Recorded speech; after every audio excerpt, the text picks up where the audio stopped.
प्रगतिशील किसान बना हरियाणा की शान। प्राकृतिक खेती के जरिए लाखों की कमाई, सूक्ष्म सिंचाई के जरिए जल संरक्षण का संदेश। हरियाणा सरकार की मदद, खेती से मालामाल होता किसान। किसी भी देश के लिए कृषि का बेहतर होना अत्यंत आवश्यक है, खासतौर पर उसके विकास के नजरिए से और दो वक्त की रोटी के नजरिए से भी। भारत देश वो देश है जब एक समय में कृषि के नजरिए से यहाँ के हालात बहुत अच्छे नहीं थे, लेकिन हमारे मेहनतकश किसान ने अपने खून पसीने से न सिर्फ हालात को बदला, बल्कि देश को उस स्तर पर लाकर खड़ा कर दिया जहां आज भारत दूसरे देशों के लिए अनाज की कमी को पूरा कर रहा है। देश के हर राज्य की भौगोलिक परिस्थितियां अलग अलग हैं। यही कारण है कि हर राज्य की खेती के नजरिए से अलग पहचान है। हरियाणा कृषि प्रधान राज्य के तौर पर अपनी पहचान बना चुका है। हरियाणा की मनोहर सरकार के प्रयासों का नतीजा है कि आज का किसान तकनीक और वक्त के हिसाब से काफी अपडेट है। यही कारण है कि यहाँ दिन ब दिन किसान प्रगतिशील किसान की श्रेणी में अपना नाम दर्ज करवा रहे हैं। आज का समय वो समय है जब खेती की बजाय नौकरी घाटे का सौदा प्रतीत होती है और युवा भी प्राकृतिक खेती की ओर आकर्षित हो रहा है। नौकरी अच्छी हो तो खेती किसानी के बारे में भला कौन सोचता है, लेकिन बदलाव के इस दौर में कुछ लोग ऐसे भी हैं जो अपनी जिद और जज्बे के चलते नई राह पकड़ रहे हैं। पिछले कुछ वर्षों में आपने ऐसी कई खबरों के बारे में सुना होगा या पढ़ा होगा कि किसी ने इंजीनियर की नौकरी तो किसी ने गूगल की नौकरी छोड़कर किसानी शुरू कर दी। लेकिन एक ऐसे प्रगतिशील किसान भी हैं जो सरकारी नौकरी छोड़कर अपनी पुश्तैनी जमीन पर सूक्ष्म सिंचाई का उपयोग कर खेती कर रहे हैं और लाखों में कमा रहे हैं। करनाल जिले के गांव छपरियों के प्रगतिशील किसान मुकेश कुमार, जो आज दूसरे युवाओं के लिए उदाहरण पेश कर रहे हैं।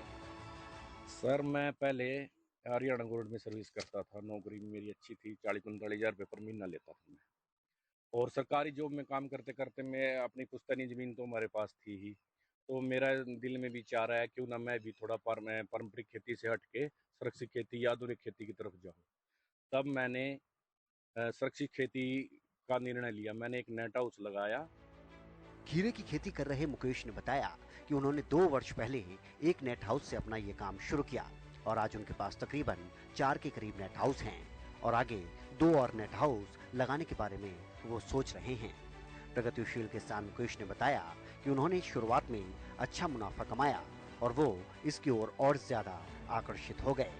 आज न सिर्फ अच्छा कमा रहे हैं, बल्कि दूसरे लोगों को भी रोजगार देने का काम कर रहे हैं। पहले साल जब मैंने लगाया तो मेरे को काफ़ी अच्छा मुनाफा इसमें हुआ। ठीक है सर।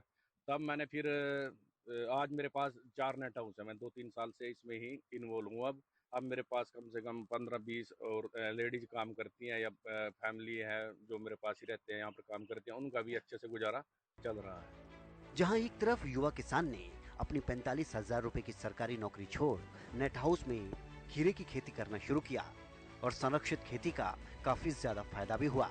गर्मी के मौसम में अधिकतर खीरे की डिमांड बढ़ जाती है। किसान इस खीरे को दिल्ली, चंडीगढ़ जैसे बड़े बड़े शहरों में भेजते हैं।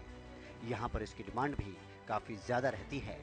अगर इस समय के रेट की बात करें तो 15 रुपए प्रति किलो के हिसाब से खीरे का रेट चल रहा है। अगर इसमें खर्च की बात की जाए तो एक नेट हाउस पर 2.5 से 3 लाख रुपए का खर्च कर 2 लाख रुपए हर नेट हाउस में किसान को बचत हो रही है। यानी 4 नेट हाउस से 8 लाख रुपए की बचत हुई। उनको अधिक मुनाफा तो हुआ ही है, उसी के साथ संरक्षक खेती कर और लोगों को रोजगार भी दिया है। संरक्षक खेती का सबसे ज्यादा फायदा ये है कि इसमें पानी की काफी ज्यादा बचत होती है, क्योंकि इसमें पौधों की जड़ों तक ही पानी पहुंचता है। जितनी उसको आवश्यकता होती है, ड्रिप सिंचाई के द्वारा बूंद बूंद पानी पौधों की जड़ों तक पहुंचता है। जितनी खुराक है उसकी आवश्यकता होती है, उतनी ही मिल जाती है। इस समय किसान के खेत में देखरेख का कार्य चल रहा है और तुड़ाई भी हो रही है।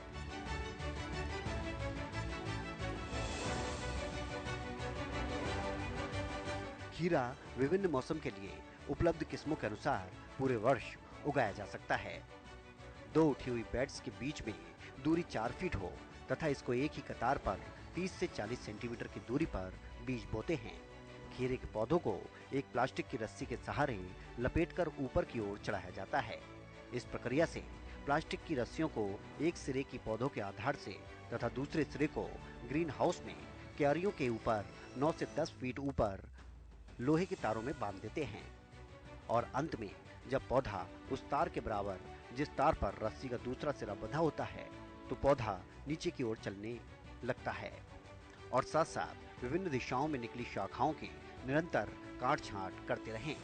कटाई छटाई करते समय इस बात का अवश्य ध्यान रखें कि हमने किस किस्म को उगाया है। पौधों की उर्वरक व जल की मात्रा मौसम एवं जलवायु पर निर्भर करती है। आमतौर पर गर्मी में प्रतिदिन और सर्दी में 2 से 3 दिन के अंतराल पर पानी दिया जाता है।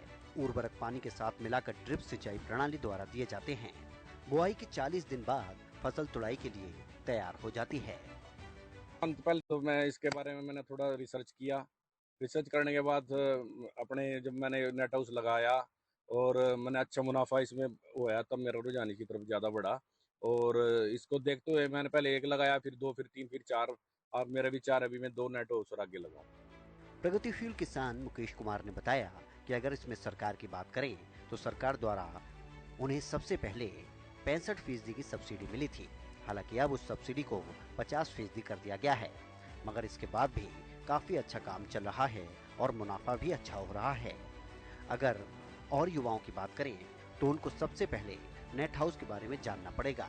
ड्रिप सिंचाई क्या होती है, खाद पानी हमें किस प्रकार देना है, इसकी सटीक जानकारी होना अति आवश्यक है। अगर किसान भाई इस तरफ आना चाहते हैं तो वो इसके बारे में ट्रेनिंग ले सकते हैं, जहां से उनको अच्छी तरह से जानकारी मिल सकेगी।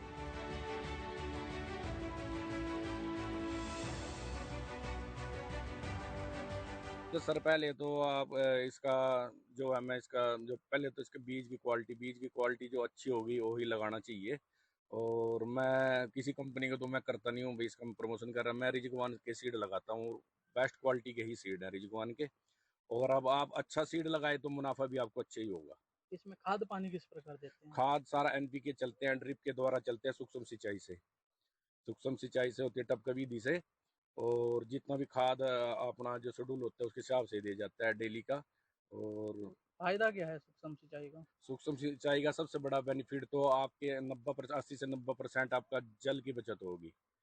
फ्लड इरिगेशन जो करते हैं उससे 80% आप जल बचा सकते हैं। अभी क्या कुछ कार्य चल रहा है? अभी तो सर फल की तुड़ाई है, अभी तो और कुछ नहीं। अभी तो मार्केट का ही देख रहे हैं। मार्केट में क्या रेट जा रहा है? मार्केट का तो सर अभी 15 रुपये 15-16 के आसपास रेट चल रहा है। अगर बात की जाए आपका खर्चा कितना है और बचत कितनी हो चुकी है? जो मैंने अभी तक इस नेट हाउस पे खर्चा किया था, एक नेट हाउस पे मेरा लगाने के बाद जो क्रोप पे मेरा खर्चा आता है वो 2.5 से 3 लाख के करीब खर्चा आता है।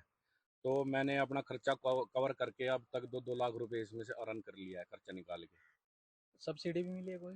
सब्सिडी गवर्नमेंट की तरफ से 65 सब्सिडी थी फर्स्ट ईयर, और अब के साल 50%, थोड़ा 15% सेंट्रल गवर्नमेंट ने अपनी वापस ले लिया है और अब 50% फायदा है सब्सिडी इस है। तरफ आने से? बिल्कुल फायदा है। मैं सभी किसान भाइयों को ये कहूँगा कि आप सुरक्षित खेती की तरफ जाएं।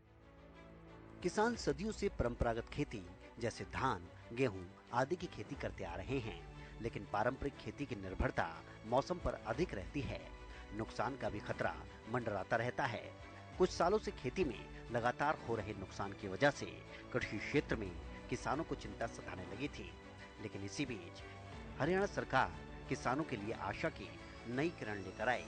ऐसे हालात से निपटने के लिए हरियाणा सरकार द्वारा तमाम योजनाओं के माध्यम से किसानों को प्रोत्साहित भी किया जा रहा है, जिसकी बदौलत अब प्रदेश के प्रगतिशील किसान पूरे देश के सामने आय बढ़ाने का नायाब उदाहरण पेश कर रहे हैं।